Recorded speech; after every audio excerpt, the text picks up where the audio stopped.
په دنیا کې یو عالم یا عامل سره داسې وظیفه یا ذکر یا دعا نشته چې په هغې باندې فوراً ټک په ټک ستا کار وشي، داسې نشته.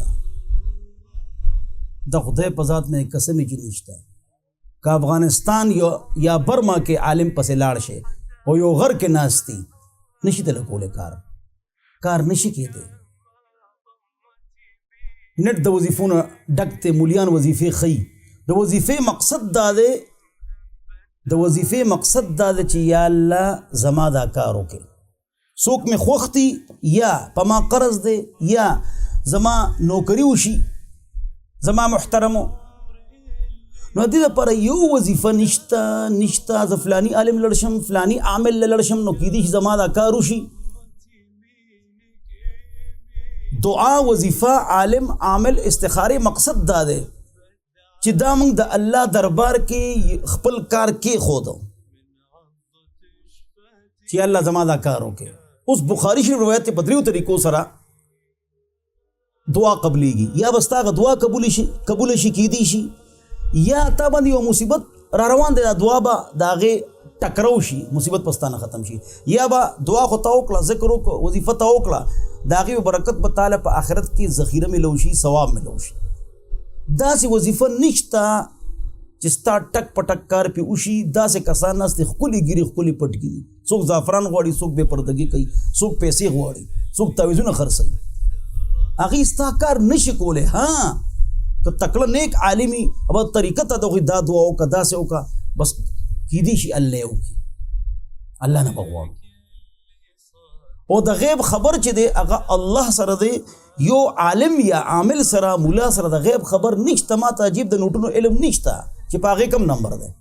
دا خو درې مولیان به تاڼه کې کیدو، یو به حساب کتاب کوي، یو به دعا کوي، یو به استخاره کوي، یو به خوب ویني او غلب معلومه ای. دا پولیس والا مسله ساتلی دي، خو دې کې دی که نه. نو د غیب خبر الله سره دی. او وظیفې مقصد څه دی؟ د دعا مې تاسو ته وویل. استخاره کې خوب نشته، باب التطوع مشکا جلد نمبر 1 چې ته به خوب وینې، دا لازمي نه دی. استخاره مقصد دا دی یا الله دې کار کې خیر واچي، بس دا مقصد دی. که خوب تا غلط ولیده او خلق ښه وي، رشته ورکه. استخاره سره دا نه معلومي دا به ښه که دا وبدي. نبي علیه السلام به جادو شو، 6 میاشتې 2 کاله نبي علیه السلام ته پته ونه لګېده. جادو شوي د مسلم شریف کې روایت دی.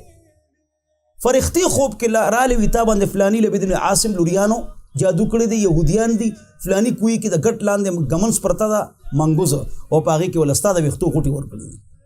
نو نبي ته پته ونه لګېده 6 میاشتې 2 کاله نه مولا ته څنګه پته ولګېدي؟ سره د پټکو ګیرو ته روغ وایي په تا ډېر سخت جادو شوی دی. نو لرې که ختمې که چې تا ته پته ولګېده. د سبا علم الله سره دی، جن تم پته نشته. نو دعا به کوو. یو دعا هغه وظیفه چې کوم حدیث کې موجود ده، لا اله الا الله الحلیم الکریم، په وټسپ یې معنی وغواړئ. په هغې به صرف دا مقصدي حدیث کې هغه دعا شته، په هغې خپل حاجت او مقصد وغواړئ، په وټسپ یې رانه وغواړئ. خو د دې مقصد دا دی چې خدای پاکه دا کار زما وکړي. باقي د الله خوښه ده. ټک په ټک ستا کار وشي، نټ کې ګرځې، مولا پسې ګرځې، کار نه کېږي. ضرور به دې کار وشي، جی نه کېږي څو پورې چې الله نه یې غوښتی.